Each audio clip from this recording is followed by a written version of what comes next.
Hey guys, my name is Dr. Matt. This is Dr. Heather on the call with me today as well.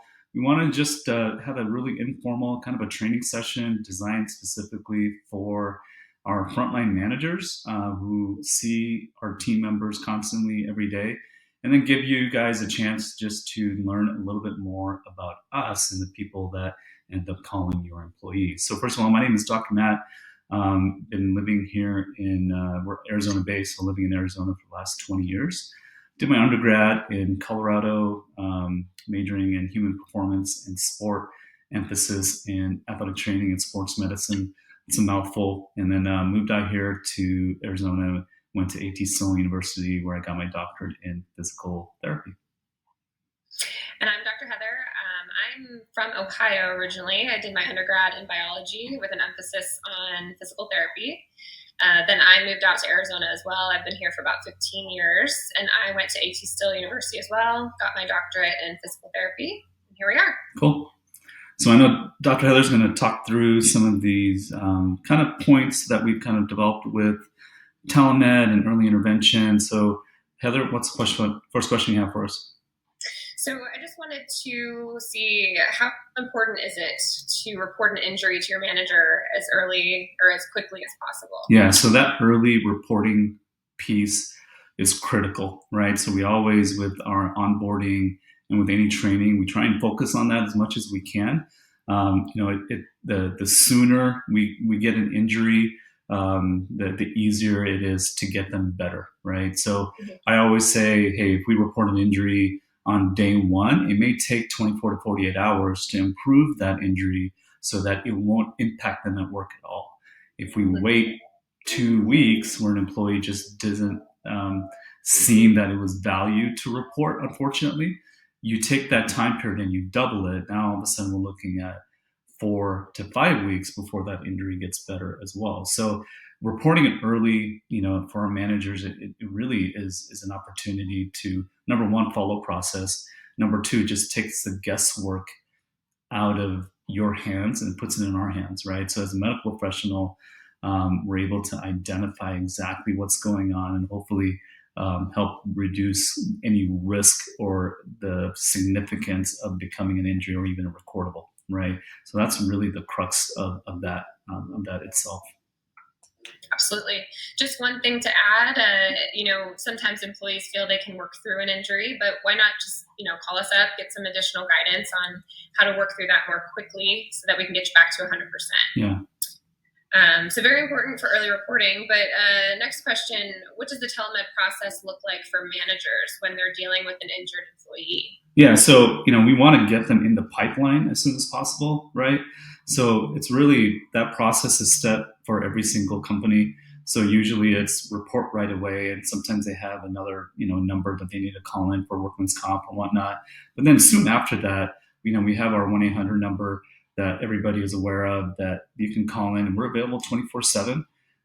So I think once we do get a hold of them, there's a lot of media outlets that we can use, right? So we have employees that are out in rural areas that have been where they don't have access to even good cell reception, and then you have other areas where we can utilize a video call, and we can actually visually look in somebody and go through our physical testing. It's amazing how much you can actually accomplish and evaluate through a telemed process, right? So I think that there's a wide variety of media that's available that we try and utilize as much as we can.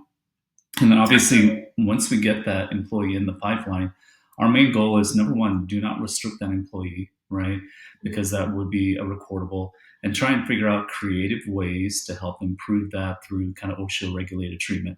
So we want to make sure that we're providing them things like your core stretches, ergonomic and postural changes they can do at home.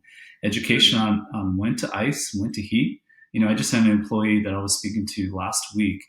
I told them, it was just a contusion to the lower leg, no red flags. And I told her, hey, we need to put ice, and then just recommendations of over-the-counter NSAIDs.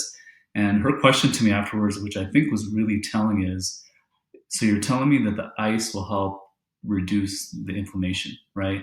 So it's just kind of like an aha moment for me. It's like, oh goodness, you don't know that, do you? So it's just Yeah. educating and saying, yes, ice is going to help reduce that swelling. So I think that that's a huge component of just that process, right? Just educating and training them.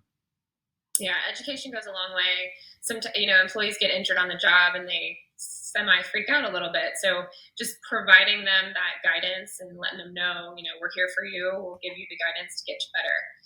Absolutely.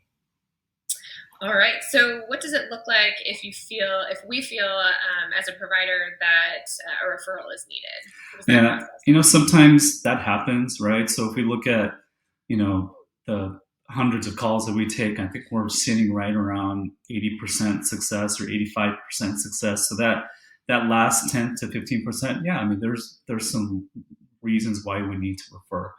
But again, we don't want our managers to make that decision. We want us to make that decision, right? So obviously there are specific cases where an employee's having a heart attack or there's a severe injury. Don't call us, right? But those minor lacerations, abrasions, musculoskeletal type injuries, we definitely want to be involved. I know Heather, you had a similar case where they're literally sitting in the doctor's waiting room. You talked them through exactly what you thought was going on, and they ended up leaving, right? Yeah. So we're able to help mitigate that injury, and that's happened so many times. But we want to have that conversation early. But if we do end up referring, that's a conversation we have with our Ocmed provider. We will call them ahead, give them any information. We'll send out a referral. So we like to continue to be intimately involved with that case, just so we're getting the right information to the right medical provider. So I think that's important. But again, we'll take care of that, right?